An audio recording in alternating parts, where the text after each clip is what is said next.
Okay, welcome everyone to the September 19th Planning Board meeting. Gary is out tonight, but look what we have from Nancy. Homemade from scratch. Blueberry hand pies, is that what you call them? Thank you, Nancy. Yeah, thank you. Very nice. Okay, so first thing on the agenda is to review the minutes from September 5th. Has everyone had a chance to look at those? Yep. Yep. I move we accept the minutes. Is that a motion? She was seconding it. I move we accept the minutes, yeah. Okay, Is that what I just said? Well, we can make a motion to accept, make a motion to accept. Do I have a motion? I'll make, yeah. Okay, do I have a second? Second. Okay, all in favor? Aye. Aye, good. Okay, now we have, here today with us is Mike Canales, and you guys all saw the memo. And any questions on agenda questions in terms of open meeting law requirements? Now's the time to fire away. I think it helped clarify everything. I think we were a little confused last week, and I thought it was very helpful. Thank you very much. I also have added a standing item to the agenda at the end, just, you know, where I can ask you all if you have an agenda item. I hope that helps keep us all happy. Yeah, new business, that's good. Yep, Instead of new business, yeah. yep.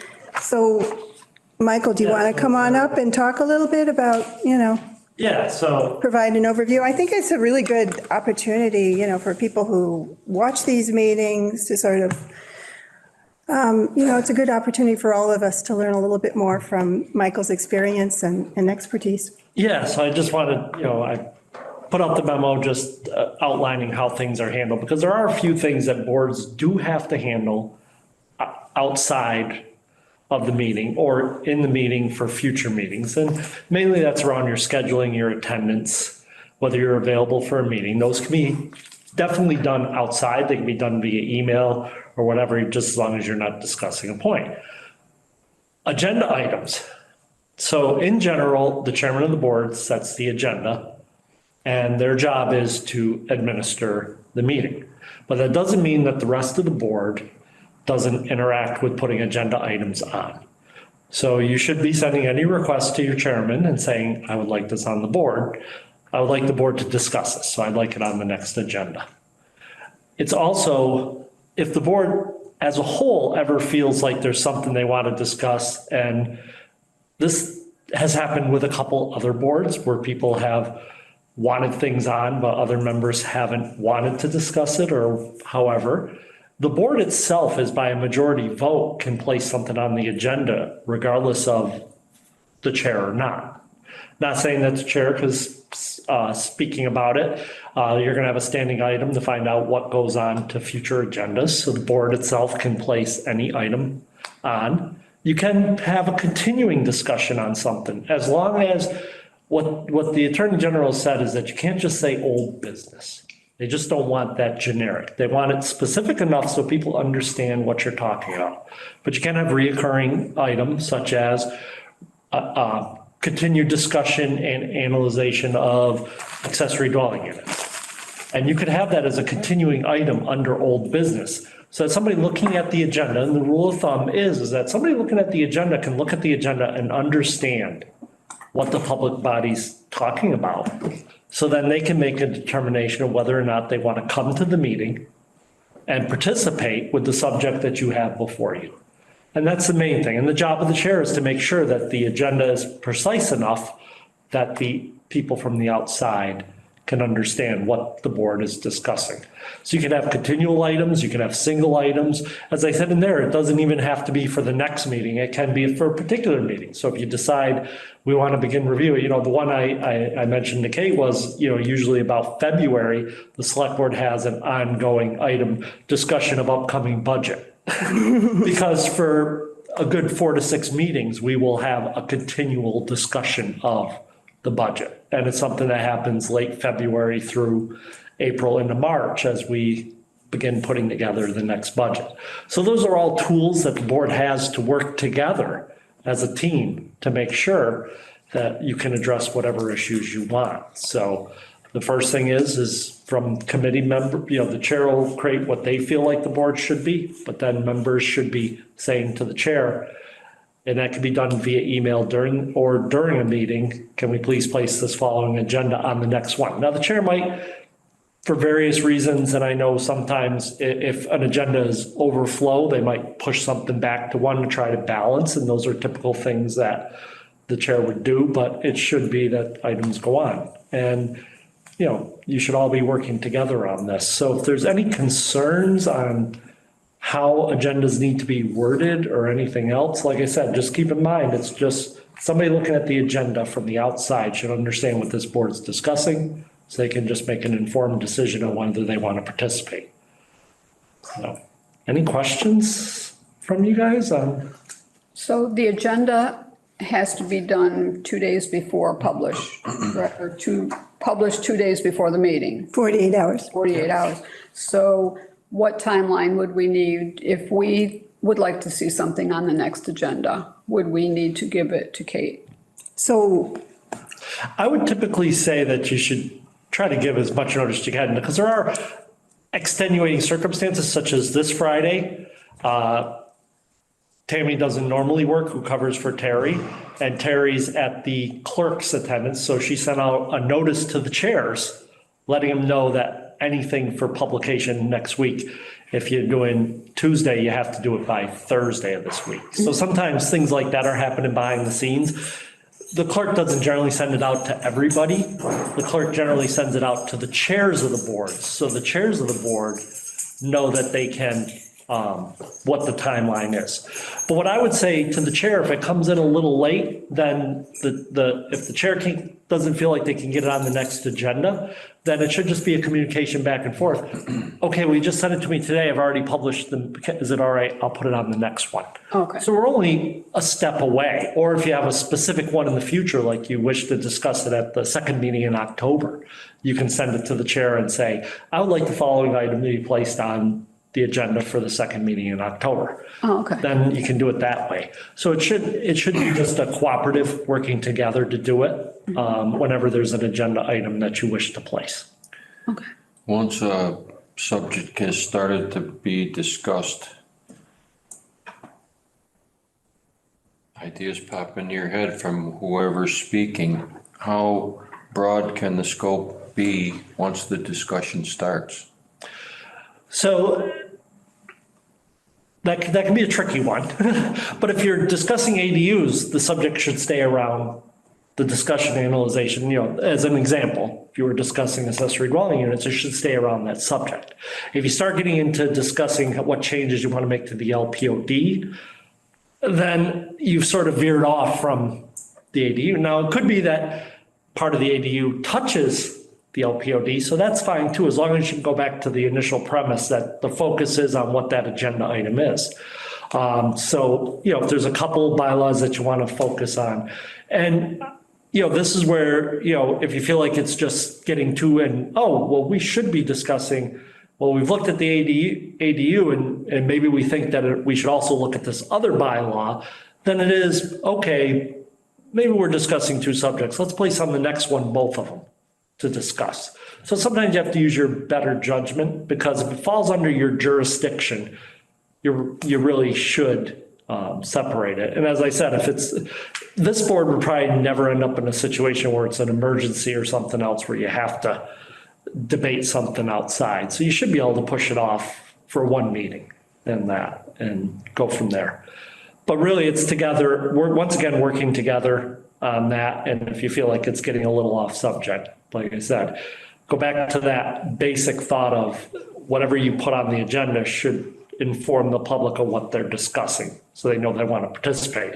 If you're discussing ADUs and you really veer into LPOD and start discussing stuff that doesn't have to, well, then the public didn't expect a discussion of the LPOD. So, you want the public to be able to come if they so choose, and if they don't, then they're leaving it to the discretion of this board to handle themselves. Okay, thank you. With that thought in mind, if we do veer off into another bylaw. Can we ask at that time to have it put on the next agenda? Yeah. Or do we have to put it in writing? No, there's no requirement of putting it in writing. You can ask right at the meeting. I watched the last meeting when it was asked, can you place it on the next agenda? And the chair said yes. Therefore, it goes on the next agenda. Okay. And it can be done at the meeting. It can be done outside the meeting. So, yeah, Okay, thank you. yeah. So if something comes up, like Wayne had just said, like something you weren't expecting and somebody said something from the audience or from, and it isn't necessarily a whole new topic, but I mean, I think one of our problems is how much can we discuss of something that is just kind of a veer off? That's really not acceptable, is it? Yes, so. I mean, I think that's the problem. Slight That's what variations in end up- discussion. But if you think at any point it's going to move toward where you have to make a decision, Yeah, I understand. now you're going to have to say, okay, well, this has gone a little too far. If somebody just says, okay, hey, what is LPOD and how does it affect a residence? And because you're talking about the ADU bylaw, but somebody happens to mention setbacks within the LPOD. So you have somebody going, well, what's the LPOD and how does it, you can answer those questions. You can do those. But if you're going to get into discussion of a debate and deliberation is what it's called when you read the Right, law. right. If you're going to start deliberating on a subject that wasn't on the agenda, then you really should put it on the next agenda. And you can usually tell when it's gone from just informational to deliberation, because now you're right. discussing, well, should we do this or should we do that? Well, if you're asking what you should or shouldn't do, you're deliberating. Right. If you're just stating the LPOD says that we have jurisdiction 150 feet back from the shore, well, that's just informational. So you're allowed to give informational, but you're not allowed to really deliberate. So that's really the difference. So, yeah, Thank you. yeah. Any other? Anything else as far as, it can be on anything as far as the postings or how you put things together, how I can only discuss what's called best practices and how can we just run our boards as efficiently as possible.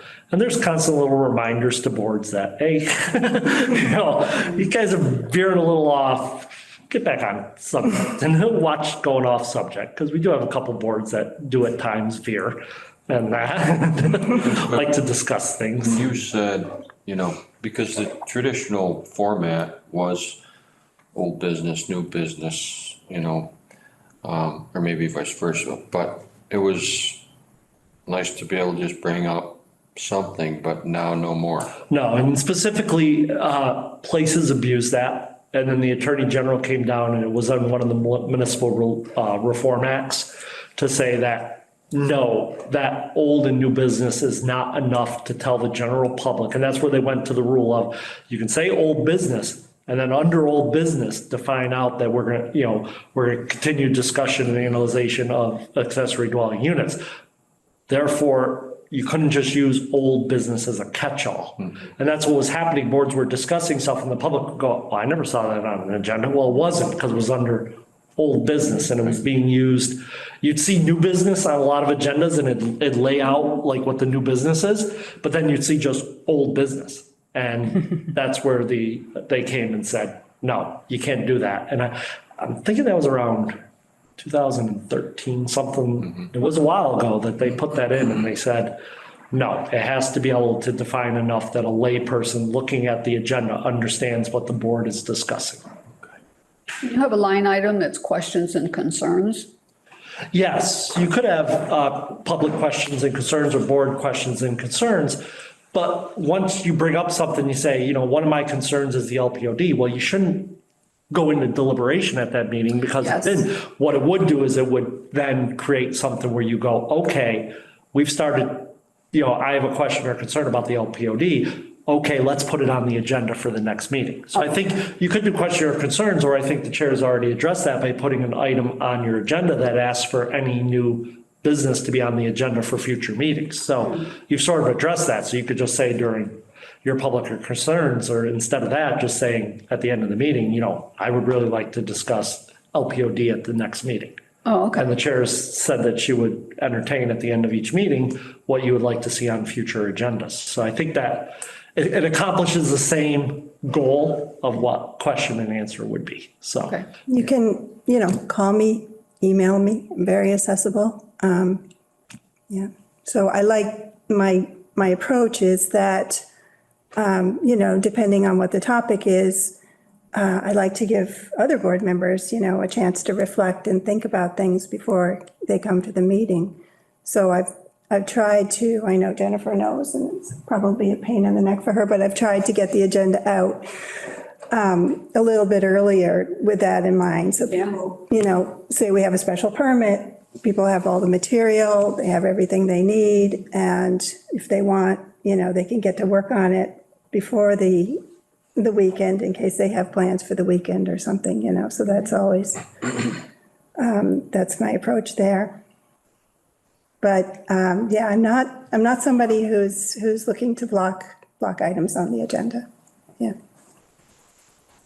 Well, thank you. Yeah, Yeah, thanks, you Mike. Thanks, Mike. Coming in. no problem. Thank you, Michael. All right. You can always call Michael too. I mean, Yes, I love blueberries. Thank you very much. thank you, Mike. It's delicious. Yeah, they're really good. See you later. Bye-bye.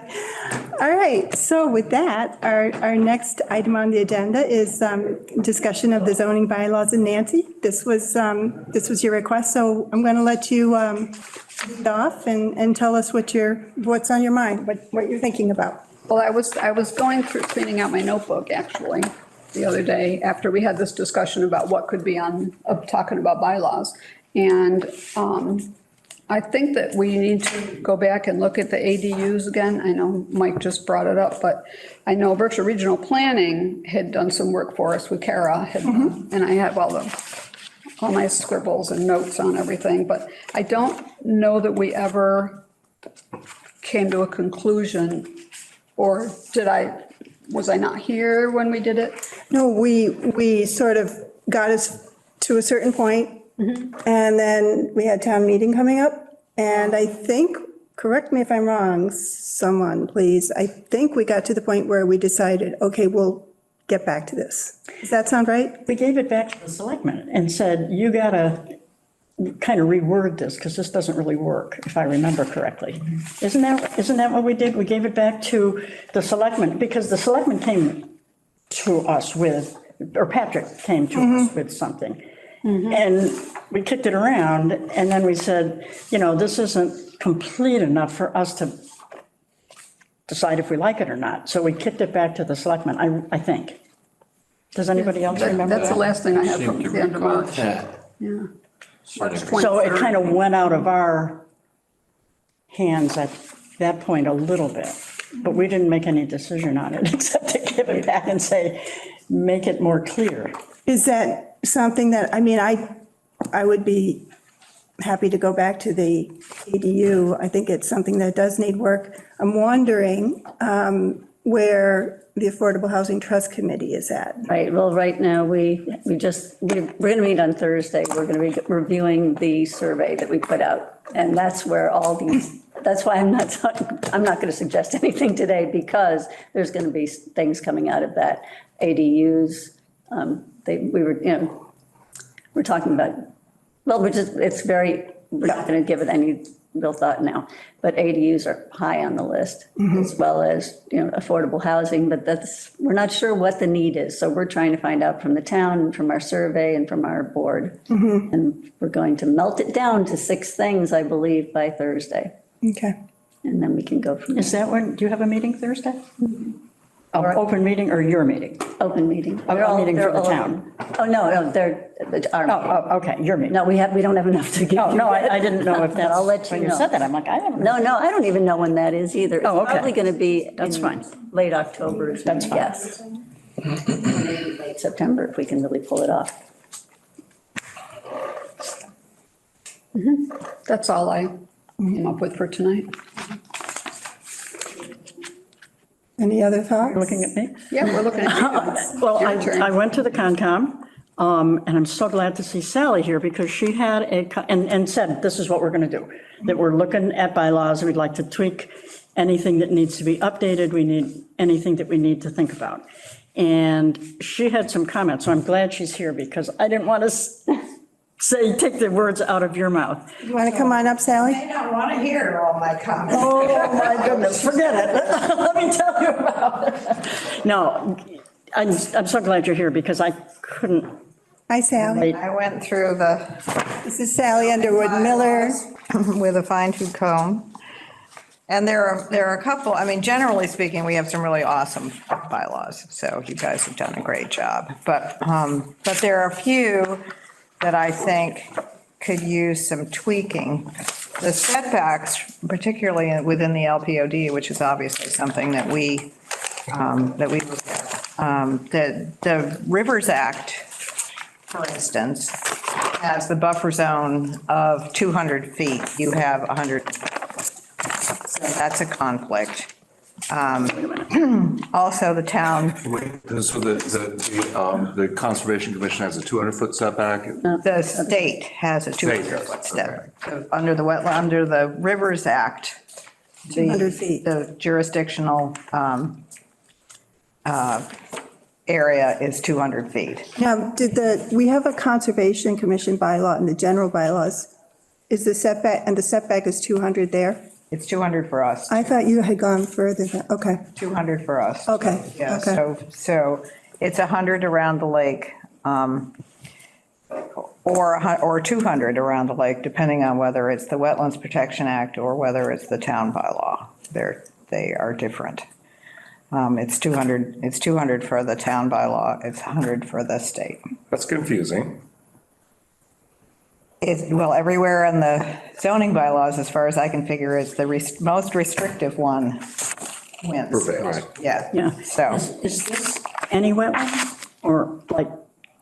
To us, it's kind of, for us mostly, I think mostly we go with this 100-foot, generally speaking. If it's a swamp or a, But if it's going to be seriously impacted by whatever project is before us, then we sometimes will invoke the 200.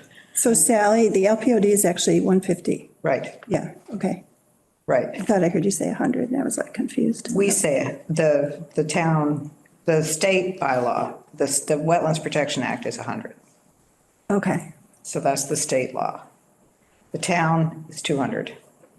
Ours. okay, so Wetlands. So Stockbridge, So there's some confusion there as to what's what. so Stockbridge, the Stockbridge Conservation Commission setback is 200. Yeah. The state It's 100. is 100. Got it. Okay. The Rivers Act is 200. So that's anything around the Housatonic or the Campusa Bog. Rivers Act is state, right? Yes. And that's 200? Yep. Okay, got it. So, and in particular, for instance, the page that I happen to have in front of this is 100-foot setback from the mean high water line of Lake Averick, Lily Pond, Lake Mohawk, and Lake Agawam, which is where we would What page are you on? 29. We would very likely invoke the 200 on that, just because those are such incredibly sensitive areas. One being, the town water supply, the other one being all the difficulties that we've had with Stockbridge Bowl. and we may be getting more water in the Yeah, future. exactly. So the thing that I've been saying for the last 25 years or more, ad nauseum, to drive everybody bananas, is basically I think that the zoning really needs to look at climate change Yeah, really seriously, because right now, what we consider to be a buffer zone may likely be a resource area within the next 25 or 30 years because of the rising water table. And so if a person is permitted to put a septic system into an area that is likely to either, well, I mean, it's a different thing if it's actual flooding, but which is likely to become wet or wetter. And God knows we've got enough areas in this town that never should have been built in the first place. They're in deep trouble. in the Beechwood area where the water table is literally right at the surface practically in most of the places. And so any kind of, if it's not sewered, if they're talking about putting in any kind of septic system, it's going to fail. So if we allow them to build something now and it fails in 30 years, we have been irresponsible, in my opinion, in taking care of those people who are doing things in our town. It concerns me that in the square footage of what you consider to be your lot size, that the area of the septic system is not considered part of that. That to me is concerning, because if they come in and they say, we want to build our house bigger or one of those kinds of things, and then they say, oh, but we can only put the septic system within 10 feet of the lake, for example, which is, again, doomed to fail, doomed to wreak havoc on our waterways. It's a really serious and concerning thing to me. Let me think, what else did I was very interested in a couple of things that I read. We will often quote your regulations, particularly when it comes to the LPOD with a 35-foot buffer, which is not generally adhered to in the way that I would like to see it done. The 35-foot. I mean, for the lake opening? Yeah. Okay, No, the buffer, the vegetated buffer. vegetated, yeah. Which is really such an important thing for everybody. It keeps, and the thing that I keep coming back to with people is it keeps the geese off your lawn. Yeah. Because they don't want to go through the vegetated buffer. So it has the effect of filtering out the contaminants. It looks nice, it holds the bank, but it also keeps the geese off your lawn. So instead of trying to put a fence there, which is not allowed under the Wetlands Protection Act because it inhibits wildlife passage, the 35-foot buffer is a really excellent tool. However, with some of the properties that are already way too close to the resource area to begin with, I think there needs to be some consideration as to how that would work if we have one house that we're looking at right now, which is, I think, 10 feet from the lake. Wow. Which is unacceptable as far as I'm concerned, but it's already there, so can't do anything about it. So any work that they want to do, there's so many properties that any work that they want to do at all is somehow going to affect the resource area. And, as much as we would like to have the 35-foot buffer, it's not practical because it would be right on their front step.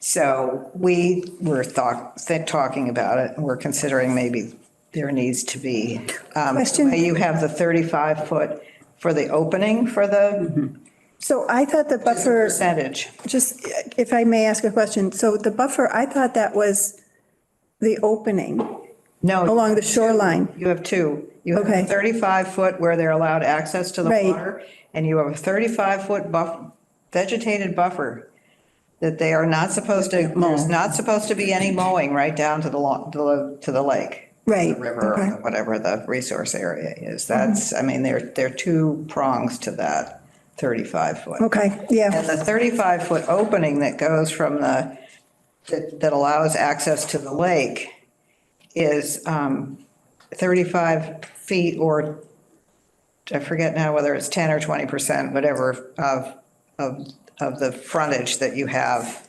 whichever is less or greater, which I can't. But that does have a percentage, whereas the other so one, natural vegetation shall be maintained on at least 75%. right, but that's not the one. Okay. Where's that 35%? We haven't had an LPOD request in a little while. Let's see, it's probably on my little note thing.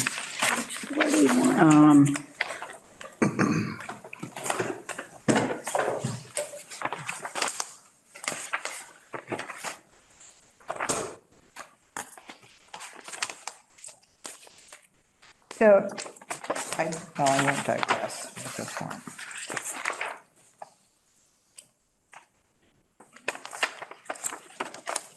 Is there a state guideline for that buffer 15% was, for vegetation, Finley? No, we usually go with, Oh, it's under cutting, so where it the is, page 46 in mine, except it's under yeah, there you go, right. 6.5.9D, cutting.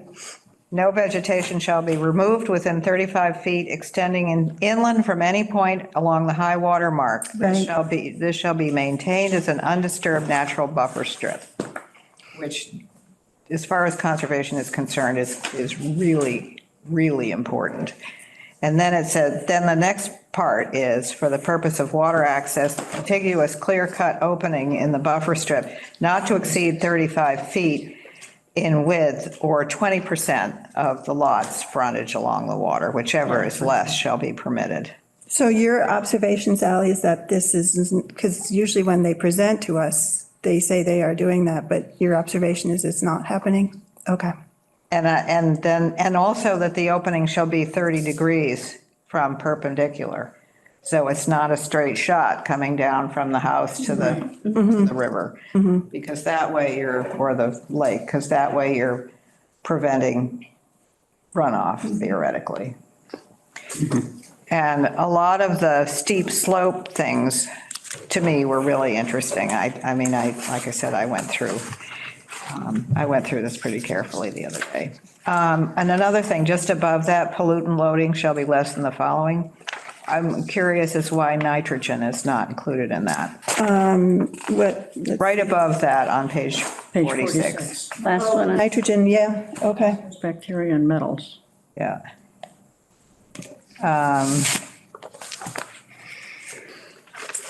Oh, okay, so here's another thing that I've been talking about, because it's going to obviously come before the town at some point in the not future, or in the near future, is the whole idea of sewering.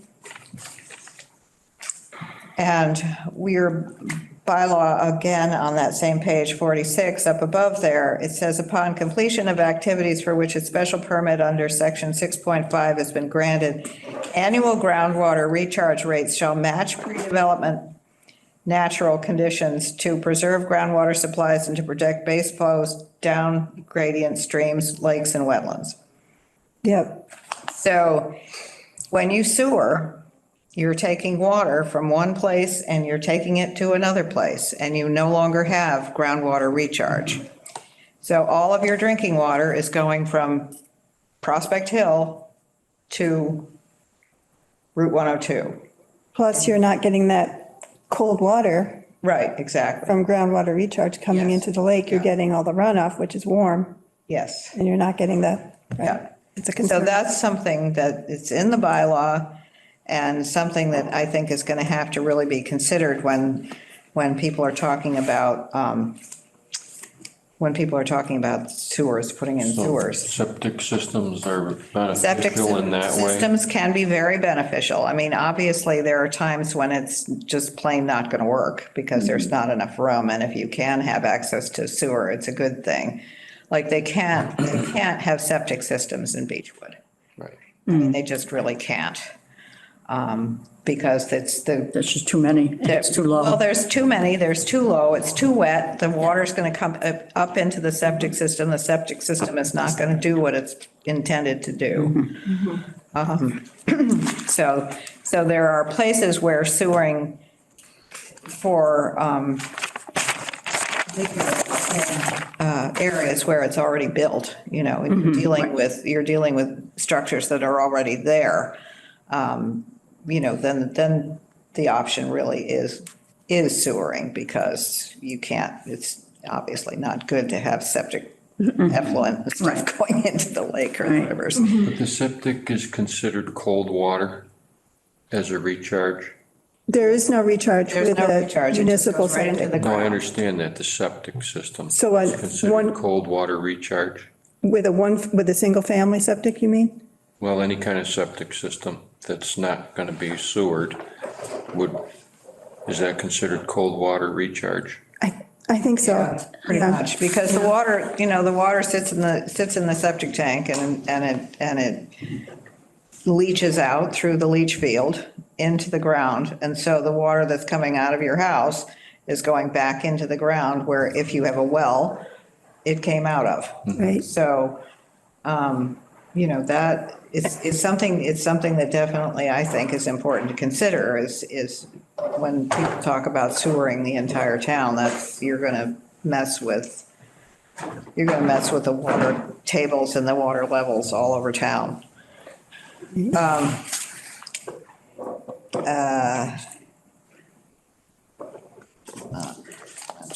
So, Is that true if you don't have a well? If you're on town water? Same, yeah. You're basically taking away groundwater. From somewhere in town. But not from that area. not from, Well water. not from that Right, particular yeah. area. But, in these days where we Well have, water goes, into the, No, I know that, but if you're bringing water in and you're taking water out, is that really affecting what's there as it is? Because we have lots of places that have both. oh, I see what you mean. See, Yeah. I don't see how that would affect it. it wouldn't. There we go. Okay. I get it. But, it's something that needs to be considered, you consider each area and each situation differently. But if you're considering massive sewer Right. all over town, then I think you do need to think about that because we are in great peril all over the globe of running out of fresh water. And that's going to be, Sally, do we have any data on our aquifer? not that I'm aware of. I mean, it's possible. I know Denny also has done some work with that. But it's one thing that I don't think that we're really up to speed on. And I think it's something that we need, a lot of this is trying to be proactive and to try and not get ourselves into a mess How do you get up to speed on something like that, though? Would your David? David might know. I mean, Help David with that? I mean- David is an amazing resource. Yeah, I know. I Those things. have that down in my notes that I think there's some You things know. that David could really help us with. And yes, Yes. exactly. I mean, it has to be someone like him that Yes, knows yeah. how to. Oh, good. So, these are just things that I came up with when I was going through the bylaws quickly. I have another, just to go back to one that you started with, the water levels. Is there a place to find historical water level measurements? Yeah, there are maps, there are all kinds of things that will show you what happens when we even gain like 2 inches. We can say goodbye to Miami, we can say goodbye to New York, we can say goodbye to Boston, we can say goodbye to Paris, we can say goodbye to London. But is there a place They're all to going to be look at underwater. our historical water levels sort of here locally that we can look at and see what's happened over the years? Well, I can tell you that we hear a lot more about flooding in people's basements. No data that we can go look at? So in that there's, effect? Wayne, I know there's the Department of Conservation and Recreation has does some measuring in certain areas, and I know there's one near where I am. And then I think Lake Everick, I think they monitor that. That's a drinking source. So I'm guessing they monitor that. I know Shep Evans had a monitoring station on the water that coming out of the lake going down, and there's a flow that has to be maintained so that you can't raise the dam too much and affect the water downstream. Like our swamps and things like that, are there anywhere to look at where they were way back when and where they are now? I think flooding is just something that's really different. And we were told a few years ago that they would never redo the FEMA maps for here. Because I think the last ones were done in the 80s. Yeah, yeah. Because I was just looking at them today for a So the property. flooding is not up to date at all. So, I mean, I think of is it Cherry Street? where there's the big mound where the railroad goes through. That's a totally artificial Yes. dam there in terms of flooding. And so, that's a thing. I'm sure the data must be out there and somebody must have it, but I don't. Okay. Regional planning doesn't have anything like that, do they? They have a lot of maps of all kinds of different things, but I don't know if they might. have something like that. There are online maps that you can look at that show changes over Yeah, time. that's what you're thinking about, Wayne, right? Yes. Changes Yeah. in our water Yeah, level. there are some data maps, and I'm just trying to remember whether they're through, it's a sort of a consortium of organizations. I think the Nature Conservancy is part of it. And if you go, you can actually, see these snapshots over time of areas and the changes in terms of. You can also go on the town website and go to the assessors part and look at Access GIS. And you can pick up, you look at the map and it will show you, go into the layers part and look at the water table. It'll show you where there are wetlands. It'll show you, and it's not telling us what's changing, but it's certainly going to show you what's there. Yeah. And I think DEP probably has that information actually, because I know that Mark Stinson looks carefully at the maps. And he will look at where he thinks wetlands are and where there's endangered species and all that kind of stuff. You can check that off on the online Right. map too. Yeah, exactly. Yeah. I mean, But I think he has historical data yeah. on a lot of those things as to where it was and where it isn't and Sally, would you be able to, before I forget, I see you've used highlighter. Would you be able to make a color copy for me so I have all your sections that are highlighted? you really want the whole thing. Well, just, But I was busy. Yeah, I mean, there's some stuff in here that I did not know were here. I think it's really interesting that your special permit shall lapse in 2 years. Which, how does that work? I'm just curious as to how that actually works. If your special permit, can they do an extension?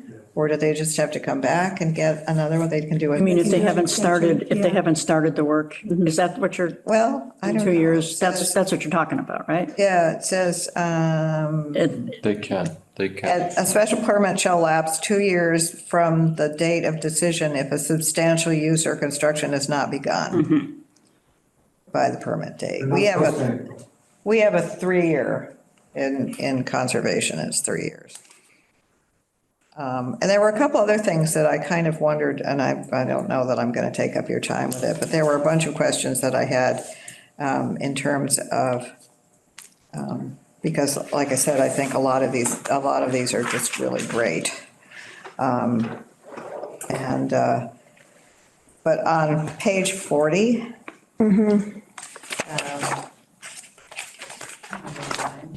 carrying capacity of any altered water course shall be maintained. Cannot alter a water course. Right. Under the Wetlands Protection Act, you cannot, unless it's, some major permit. nor should the shoreline be altered. It would be a huge, huge hairy deal to try and alter a water course.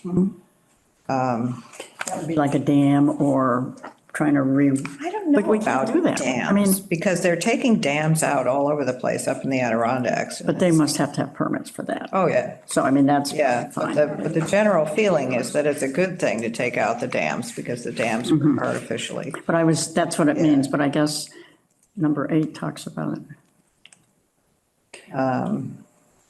I mean, since we have, now that we have David, some of these things like stormwater management, it was really, we didn't really have the capacity to,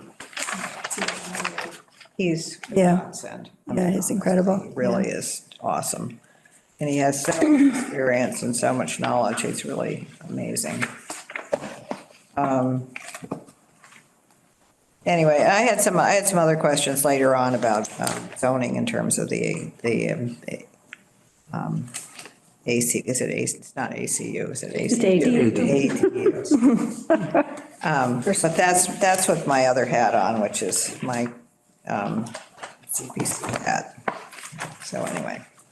Thank you, Sally, I appreciate it. That's great. Those are thoughts, and there are Yeah, more. thank you. But I'll email you. Before you go, with the ADUs, what do you all want to do? Do you want to wait till Liz has more information? Yeah, I think so, yeah. I don't think we should wait until we wanna see what the start. survey says and what direction we're going in. All right, okay. Thank you. Thank you, Sally. That was really Thank you for helpful. all your hard work. Thank you for coming and talking with us. What you guys think, Yeah. that we don't even think about. I mean, climate change, I think, is something we have to plan for. Yes. We absolutely have to plan for. Yeah. Because it's just not fair to the citizens to allow them to build something which is destined to fail. Yeah, it's not that we haven't been warned. Right, exactly. I mean, it's been out there if you look at the maps that were out 25 years ago, when they were really predicting that, for all the big cities around the globe are pretty much, on the water, because that's how things were transported in those days. And they're gonna have to start sandbagging everything. Yeah, polar ice caps are melting. So. Florida is just incredible to me, and yet the real estate is, Well, Tom would certainly have that kind of information. really so much what he's focusing on now. Yeah, But I know that part of the thing that we put on however many years ago that was, a lot of it was involved with the rising waters. yep, yep, yep. Okay, thank you. Thank you. Thank you. Thanks, Sally. Okay. So I had, from what Sally had said at the Concom meeting, I have a lot of what she said, but what I guess I would like to suggest is that we ask David, the Concom, I don't know what, to kind of look at our LPOD bylaws especially, and see if he feels they're adequate with today's world.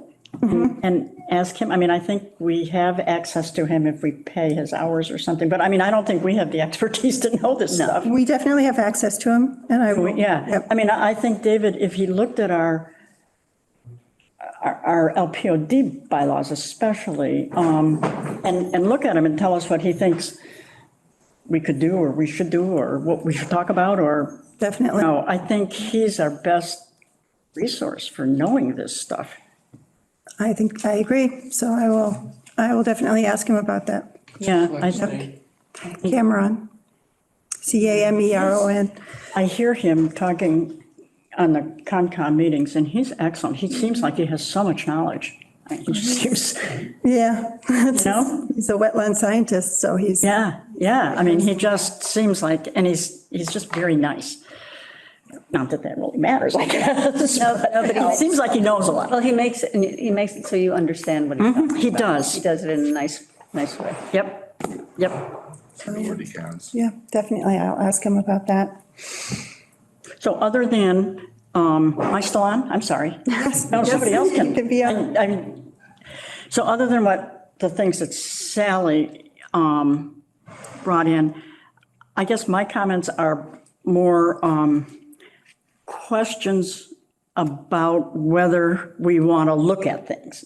Is this bylaw okay? So like I say, are we concerned about the size of buildings and the amount of lot coverage on the small lots, like around the bowl? Because often we get people coming in for permits, and we have to give them the permit because of the language of the bylaw, but we all kind of say, yeah, I don't really think that house is too big to put on that lot.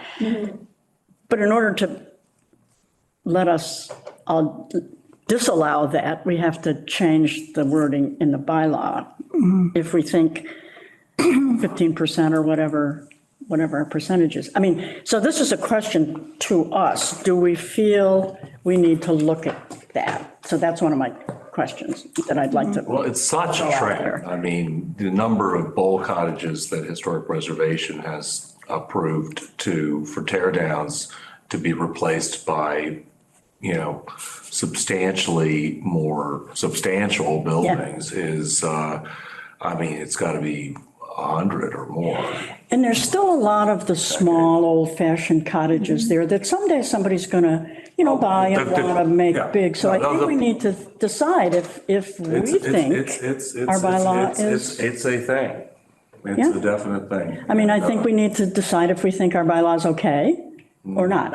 That's what I'd like to kind of Well, have us talk bylaw about at doesn't some really point. address it, I mean, Which bylaw is it that has the percentage in it? Because I tried finding it 6.5? yesterday and I couldn't find I it. have 6.5 on here, but I'm not sure. Under Lake and Pond Overlay District? So it'd just be on the Yes. lake and pond that we would change the Yeah, percentage. well, I'm thinking of that. It's like the maximum lot coverage of building structures and impermeable surfaces within the LPOD shall be 15% of the total of the area. We don't have jurisdiction anywhere else, right? In town, we don't have any jurisdiction on anybody building a house, only in the LPOD. Most of what we do is the LPOD. If it's a special permit that's Right. not in the LPOD, then it goes to the select board. And yeah, we don't have, Oh, so we that's don't why I have couldn't any, find it. I thought it was 10, anything not on just a 15. house. Does it say 15% of the total lot area. I thought it was 10. It depends on. Patrick, did you, Right? I just want to One second. clarify, because can you just wait until they're finished and then I'll pull you in? Does it depend on how big the size of the lot from the chart that's in here? I don't think the chart is LPOD though. Is that correct? The chart is not, this chart is for town. Principal uses. Oh, okay. Yeah, right? This is not LPOD's stuff. And I don't think we have any say in anything except the lots on Stockbridge or within an LPOD. So that's just a question I'd like to throw out to our group, are we okay with it?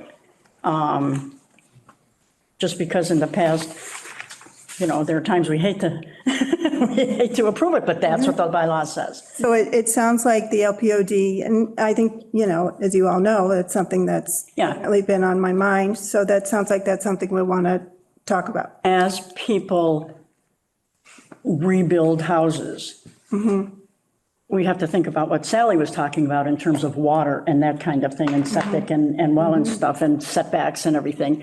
And if we're not happy with the gigantic houses going up on little tiny lots, do we think that's okay? And if we do, that's all right. I'm just asking if that's something we should look at. All right, so I've made a note, talk about the scale of the property. I think so, yeah. Yeah. Okay, all right. The other thing I was wondering about in, like 611, and I'll tell you what it is in a minute.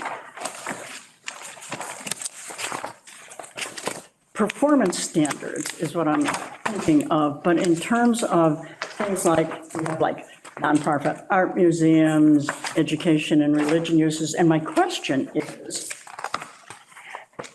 are we, do they have to put up like a performance bond or something if some organization starts building things and then they go out of business or, whatever? Is there a? Marie, what kind of page are you, where bond? are you exactly? Page 6. Well, I was looking at 611 and then like 613 talks about nonprofit art museum and 14 nonprofit education. Not just that, but any nonprofit like that that starts to build things and then leaves town half built, land all torn up, do they have to put up a bond or something to put our land back together when they go out of business? Before they start, I don't know what they call that. It's a bond. Is it a bond? Yeah. To put up a bond to put things back together if they don't complete their project, if they have to leave or they run out of money or,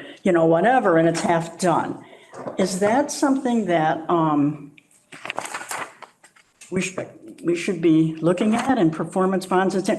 These bylaws don't really talk about that, except I thought of that, and I'm thinking, could we have some kind of laws that say, and maybe we do, Would that be written up in the should bond have agreement? I don't know, it probably wouldn't be on our bylaws, but it might be something we should look at for the town, and maybe Patrick knows. If a project is abandoned before it's finished and they've torn up part of the town, do we have, something to reconstitute the land instead of leaving us with a bunch of bad stuff. right. Are they leaving us with a bunch of bad stuff, or are they selling what they have to somebody else to finish it? Well, Not necessarily. Sometimes they just go. Really? I mean, They just run out of, if it's private property, but. well, yeah. Or a But this is nonprofit, sort of yeah. like, this is like a nonprofit. I don't know if we have any jurisdiction over private property. That's kind of buyer beware. Or seller beware. nonprofits, But we don't have any. But the nonprofits, and could we make them put up a bond to protect our land? We did. Do we? Do we have one? No. We can do it. I mean, Do you want that to, was just something. Patrick? Maria, Yeah. the Water School by Old Town Hall, there's a $500,000 bond that, for asbestos remediation that is part of the contract. So Can you, Patrick, will you come on up? We have to, they have to they do have to that? put the, we have to put the. For that. In the bank, and we get it back when the Right. asbestos is cleared. Right, and every time somebody like that, But that's a contract between the private parties, not, not a private party, but if it's like a, okay, I mean, that's what I'm wondering. Is there a way we can protect our land when you have a nonprofit out there being able to do things? yeah, I think you're talking about Bible Speaks coming to Stockbridge like they did in Lennox in the 70s, It's like sort of, okay, at that kind of scale, you want to make sure that something big doesn't turn into something bad, but, Well, I don't know, that was just a question, that if it's something we should look into? Let me That's all. check on that one, Marie. I mean, it's something that I've thought about. Say you have, I don't know, a property like, Yeah, I don't know, Van I mean, they talk about, Elm Courts to pay, say a property like that gets, developed and then it goes bust and there's really Yeah. nothing that you can do with it. right. It does become a town problem, right? the Levan Beaupre property is a good example. Yeah, that's a perfect It's all example. It's either should be or is all condemned. Have you been in that building lately? It's literally the staircase. building? The one on Route 7 in Rattlesnake, right near you. Yeah, the old- I mean, we got 7 or 8 buildings that are like literally illegal. You got illegal Airbnbs being run on it. You got like a building with no staircases going up and down that he was listing for $7,000 a month, something insane in the paper. I don't think that once a building is condemned, we should necessarily allow. In there? Yes. Rent's part of it out for Airbnbs. Yeah, it's like steps optional. Has it been, It doesn't so look has that it way. been condemned or what's the status of it? There was something that Matt was looking into in his first couple of months, and it's a giant, even just evaluating it is a giant thing. Ed did Is put a there- sign on it at one point, unfit for human habitation, but Yeah. they took the sign down. Yeah. But is The people there did. a trigger for, because I know bonds are requested from towns on different work. No, down to those guys. I have one. Yeah, I have one. I Thank thought you were reaching. No. One is for her and one is for Jennifer, so save one for Jennifer. Okay, I'm out. Anyways, You're out of that. I know that towns require bonds for certain things. Is there a trigger on a certain dollar amount that triggers a bond request? I don't know, but I think that it's, we can use the bylaws to create incentives. So what incentives can we give the guy, even if it's, he inherited a mess. I don't know if he understood how much of a mess it was when he bought it for like $100,000. But now it's like, his taxes are a huge amount and there is no path to develop that piece of property because you've got buildings that are condemned that'll be well over $1 million to take down. And that kind of, rural renewal, if you will, is something that we don't have a lot of them, but we've had. They're dangerous. Kid goes into that house and he could fall in the basement through those holes in the floor. And it's just, it's not productive. It's not conservation. It's just basically crappy buildings that, pass their lives, that, I don't know. Summer camp, they were. It just, Maybe that I mean, could be this is part of neither here nor there, but why request. are the taxes so absolutely immovable? But Taxes? in general, Yeah, whatever the state of a property is, and whatever the condition is, and whatever restrictions I don't think it will exist on it. They don't move. Assessor, I wouldn't say it's worth 0. It's going to cost more to clear everything, never make selling it. No. On the bond question, They can have it is reassessed. that something that can be part of a request in an application? For a special can permit. we ask for When you need a that? special permit for something, In particular. like an art museum or what, I mean, whatever, a nonprofit Or, comes. because I don't think do we have the right to ask people their financial condition ahead of time? For a nonprofit. I don't think the financial condition has anything to do with what I was talking about. I was talking about something, some entity that begins a project and then for whatever reason leaves it. Yeah, I think. Town I think I and has understand. left us with a mess to clean up or even a polluted area or whatever. Should there be some way before they get a permit, put up a bond? And I mean, this is just a question because I don't know this. I'm not saying, but it just seems like if somebody leaves for whatever reason, the thing falls apart, that there's some money there to refix what they might have left as bad stuff. That's just my question. Is that a planning board thing or? I don't know that. I don't. First one should be 25 million from BSO and another 10 from Corpalo. It sounds like a good bond number.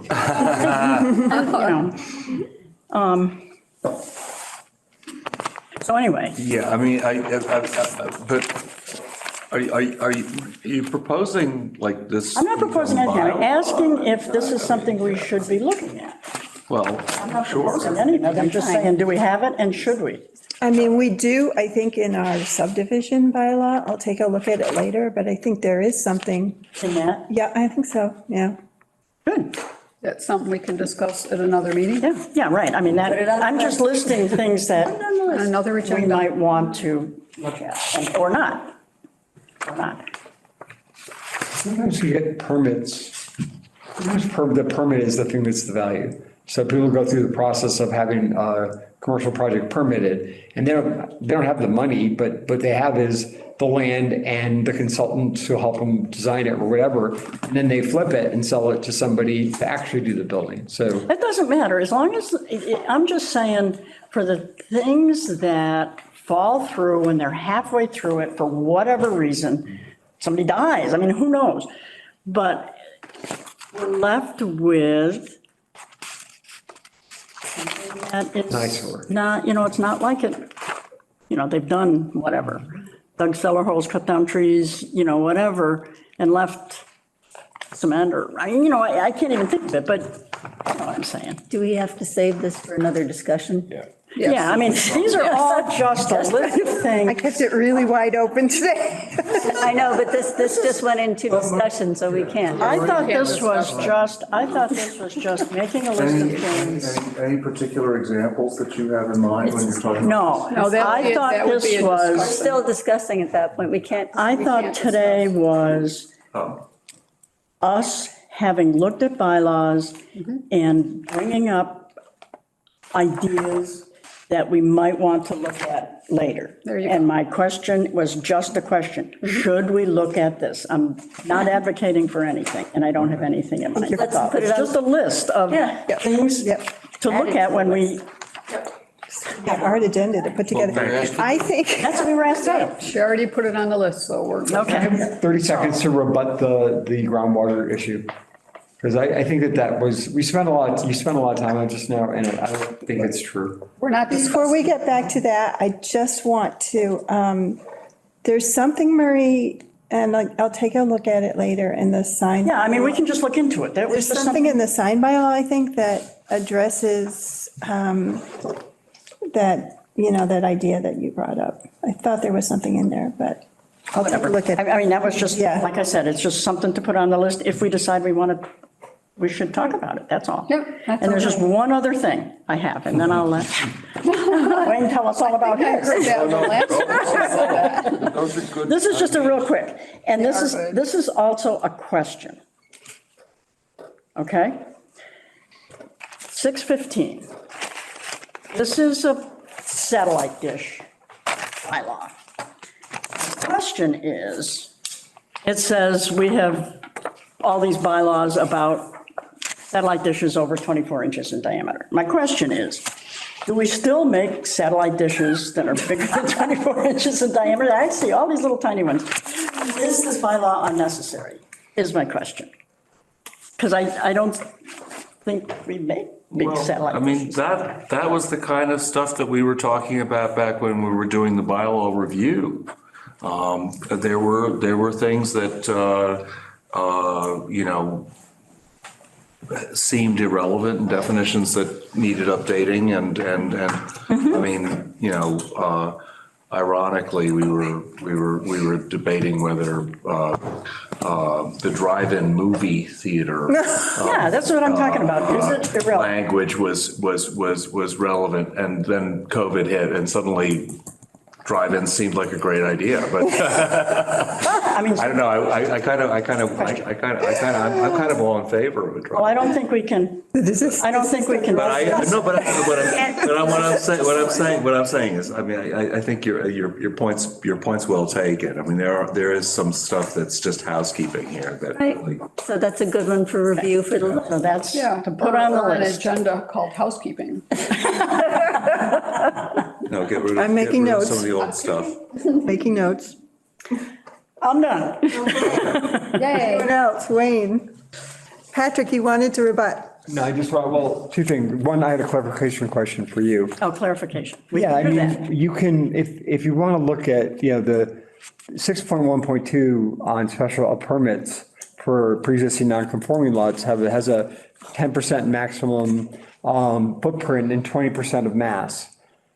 It doesn't have to be in the LPOD for you to write a bylaw to fix that. If you think that the ratio's off, you could apply it to the things you don't permit, the select board permits. There's nothing keeping you from changing any changing the bylaw, not bylaw. just the ones that you regulate, not the ones where you have the special permit authority. So, and by far, most of the houses in the LPOD area are permitted by the select board. So I wouldn't exclude that from your thinking if you're thinking you want to do that. That was just my thought. On the satellite dishes, there's something far more interesting question you might want to look at. The guy that used to run the Great Barrington Airport lives in Stockbridge and up by us. And he is he's always building things. And right now I don't know if he's actually building it, all those regulators out there, but he has bought the kit to do a repeater and, something that basically amplifies the cell phone tower signal. Oh, gosh, we need that in our area. I know, and basically, I think the issue today isn't satellite dishes. It's like you should explicitly permit people, because it could be decades before the big cell phone companies come in and get a service. I live across the street from Tanglewood and there's 0 bars. Make it so that if there's these little kits, it's a couple $1,000 and you can put it up in your backyard and it literally picks up the signal as far away as Pittsfield and then boosts it for your yard, and his cell phone works. Oh, how about we bring Ken in too? That would be entertaining. What? We could bring Ken in to talk about that. Captain Ken, yeah. That's what I mean. That's his project. He knows a ton about it, and it'd be interesting to be innovative because there's a lot of places in Stockbridge where there's no service. So that's Captain Ken has chickens, and his coop is called Chicken. chicken. So then, when Sally mentioned the groundwater thing, there's a lot of things that are true in some parts of the country where there's more density in humans and maybe less rainfall. But in the Berkshires, there's far fewer humans and a lot of rainfall. And this is just basic math, but an inch of rain on one acre of ground is equal to about 27,154 gallons of water. We get 48 inches a year of rain and snow, which generates a total of 1.3 million gallons per acre of water. The average household sewer uses up 82 gallons a day, which works out to roughly 30,000 gallons of water. So the rain per acre, and if you're in R4, you got 4 of them, is 1.3 million gallons coming down the ground. And even if you put sewer in, you're only taking out 30,000. And on a 1 acre lot, you're basically having an impact in the Berkshires of about 2.3% removal. Now, I don't know if that's a lot or a little, but it's not like we're taking most of the groundwater out when we run sewer. We're taking out on R2 about 1%, on R4 about 0.5%, and on one of those tiny Beechwood postage stamp lots, we're taking out maybe 4%. But there's a lot of rain. Rain weighs a lot. Rain is a lot of gallons. Yeah. I actually have a call into someone to talk. Yeah, I'm just saying that, I think we should get the math before, That might be something that Sally and I could work on together. I'll send you it's all like kind of, the state has. Sorry? These are just data tables the state has, yeah. I think David might have something David. as well. I actually talked to David about it, and it wasn't really quite his thing. But I have another source that, All right. working on it. There's been somebody on screen for the whole meeting. I don't know if she wants Oh, to Anita? speak. Anita, did you, She doesn't have her hand raised. He's monitoring that. she's probably in the kitchen making cookies. No, I'm listening. Thank you. Thank you, Nancy. Yeah. That's why. That's when you flush everything that comes through that house. They have all these things in people's, gets into the wastewater now, and it's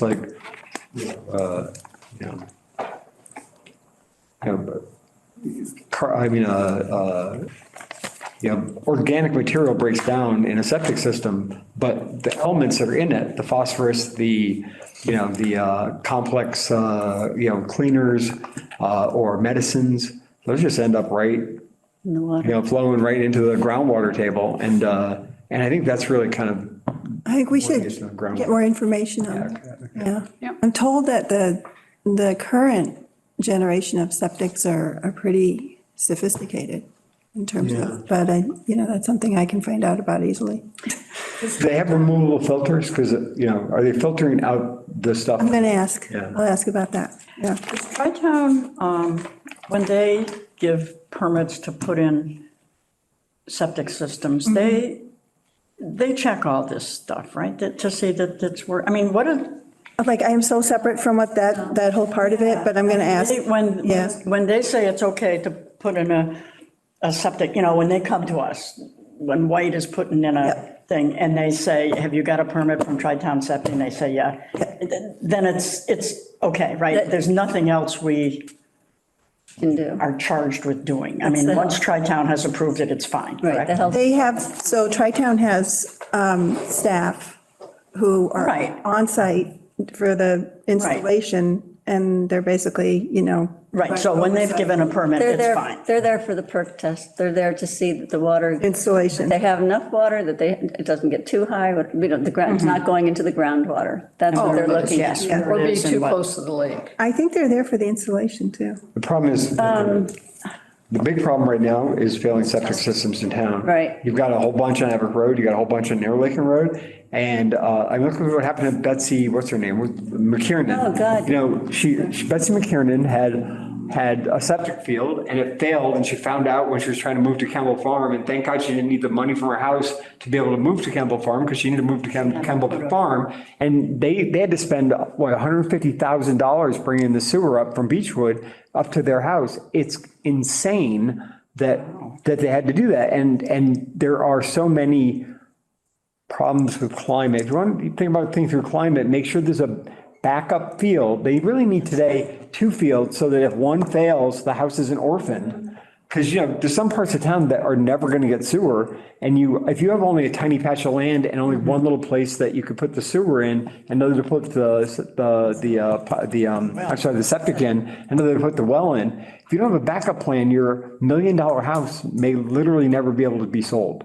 Or you have a tight tank. Or then they have to do a tight tank, which, has a limited capacity and Right, is and so it's- expensive. Yeah. Okay, all right, thank you. All right. Anything else? Anybody? Carl? Nothing new. I mean, I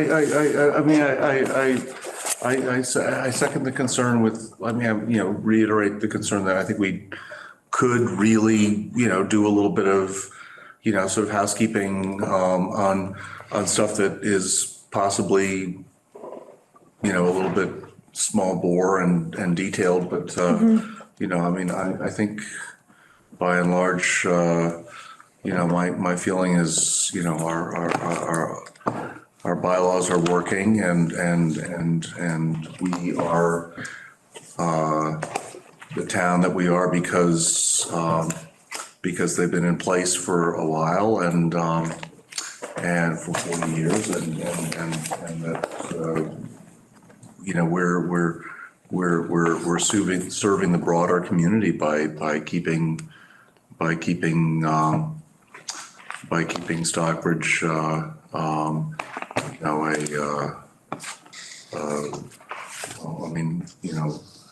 attractive and